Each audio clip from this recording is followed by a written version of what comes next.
Dr. Zakir Naik, I would just like to tell you something, that here, with your blessings, I accept Islam and repeat the kalma, La ilaha illallah, Muhammadur Rasulallah. MashaAllah, sister, may Allah bless you. Jai Shri Ram. We are here today to discuss a very interesting topic, that why non-Muslims convert to Islam. First reason, it's a human tendency to be fearful, and many non-Muslims have gone Islamophobic. That is, that they have a fear 24 hours mentally that they might be attacked by Muslims. Such kind of people willingly accept Islam. Not being bold and courageous enough, they plan to switch sides and play a safe game. Muslims have an ancient practice of providing umbrella of support to each other, and it's always an issue that if you kill a Christian, you just killed a common man. But when you kill a Muslim, they consider it attack on their civilization and on Islam as a whole. So just for getting a safe and protective feeling in the heart, non-Muslims convert to Islam. Second reason, if a non-Muslim girl is in love with a Muslim guy, it's very easy for that guy to bring that girl to Islam. And even if a non-Muslim guy is in love with a Muslim girl, he is compelled and forced to convert to Islam, and he does so just to get an opportunity to marry the girl. Another concept is also noticeable, that mostly Hindu families rejects Muslim bribes, and on the contrary, Muslim families accept Hindu girls with open arms and converts her to Islam. In many European and Western countries, the urge of lust is far too high. They are in continuous search to have variety of sex. Muslim girls, especially Arab girls, are very beautiful, but European non-Muslims do not have access to them. So they convert to Islam. Also, there is a tradition of polygamy, that is multi-marriage, in Muslim culture. This also attracts many people to convert to Islam. All those Muslims are damn fool who celebrate on conversion of European men. They don't even realize that these people have converted just to fuck and suck your sisters and daughters. On becoming Muslim also, these European men, they do not quit their habits of drinking, smoking, flirting and even enjoying in nightclubs, which is haram in Islam. A recent survey showed that 75% of the newly converts in US and Europe are finding the Islamic lifestyle very difficult to tackle. All videos of conversion to Islam is broadcasted everywhere. But what about the videos of life after conversion? During the Afghan war, US Army captured many converted American citizens who were trained and forced to fight with infidels, that is the NATO forces. Reason 4. Many times ready cash is offered for conversions. In developing countries like India, Sri Lanka, Nepal, Bhutan, cash amount of rupees 5 lakh is provided along with a job in Gulf country. And even in Gulf countries, non-Muslim worker is paid much lower compared to a Muslim worker. This also promotes non-Muslims to convert. Reason number 5. Lack of family discipline is a major cause. Generally, in Hindu families or Christian families, no one is ordered strictly to go to temples or churches. No one is forced to read holy books like Bhagavad Gita, Bible, Vedas, Shabad Gurbani, etc. This results in lack of knowledge among non-Muslims about their own religion. Such individuals are an easy target for Muslim scholars.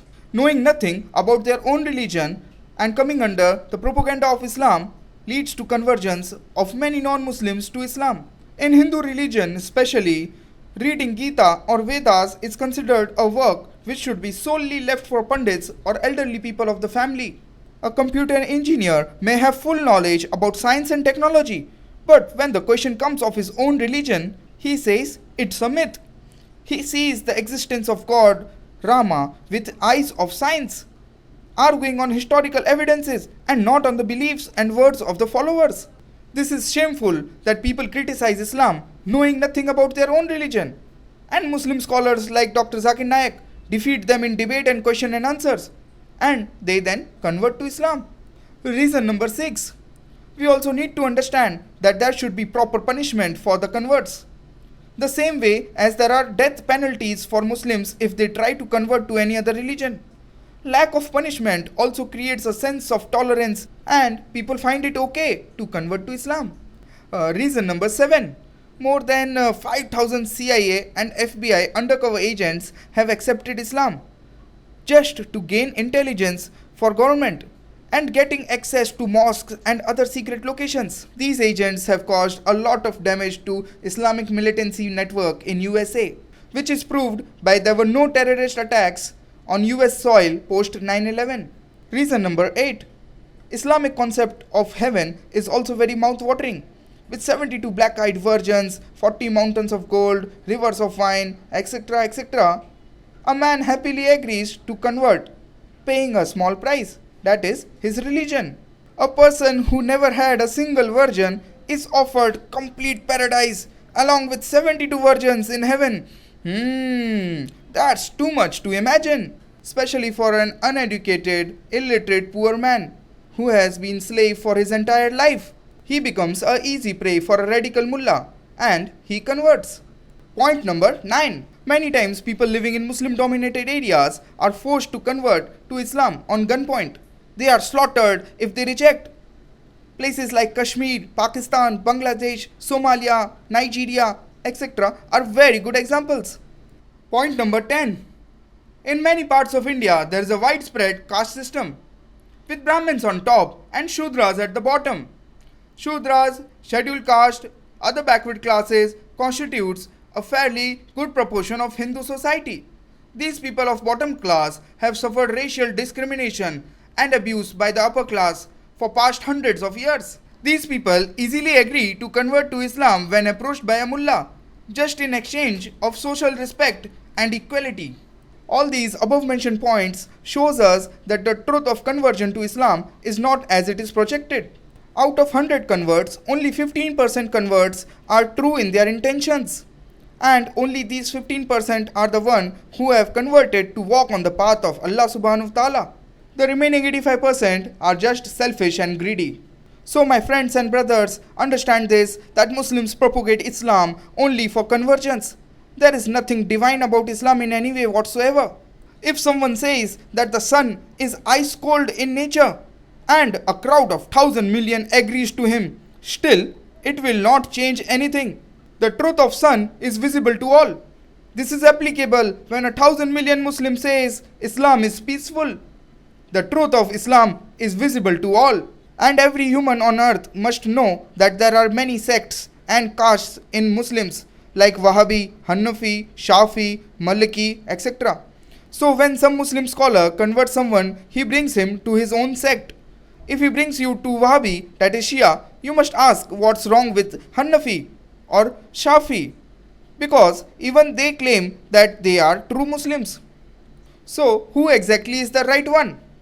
Fighting like monsters among each other, no Wahhabi can appreciate Hanafi.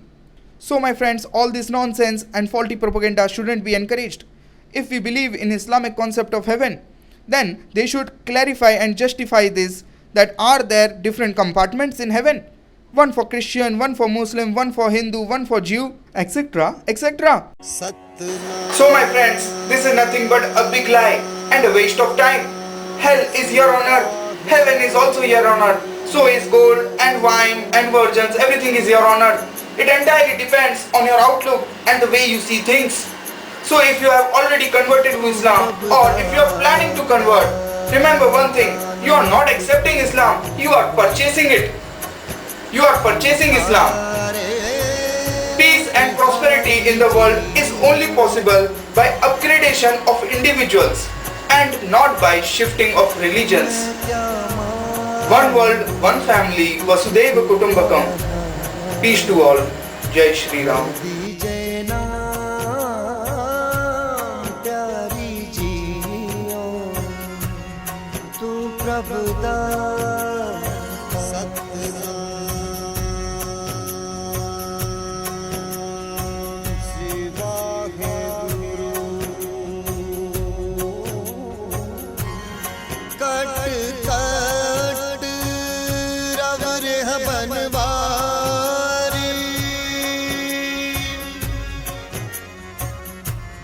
जल थल